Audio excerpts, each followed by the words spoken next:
大消息，继续来看，民进党立委的初选开始来作业。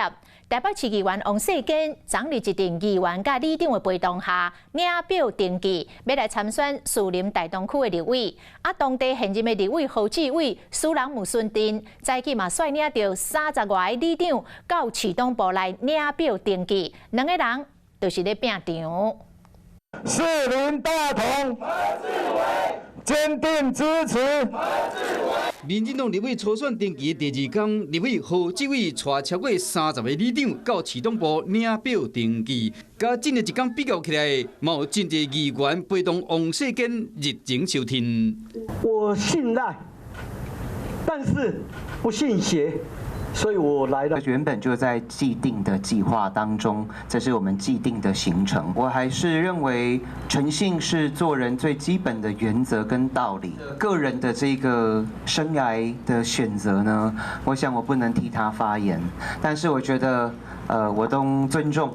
虽然强调尊重对手，不过何志伟针对诚信这点，恐怕是王世坚参选立委的一个致命伤。选战未拍成轰动。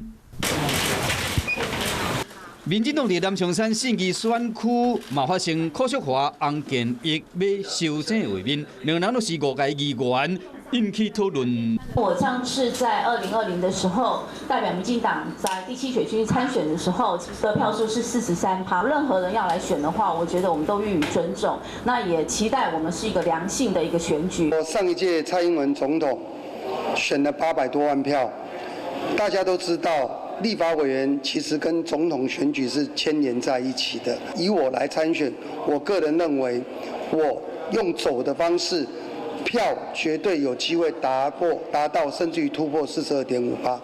民进党立委初选已经开始啊，各方竞争为民将会一一出现。Hello， 大家好，我是乃瑜，要教给大家2个任务。第一个，华视新闻的脸书专页，你按赞了吗？还有华视新闻的 YouTube 频道，赶紧订阅起来，还要记得按赞，开启小铃铛哦。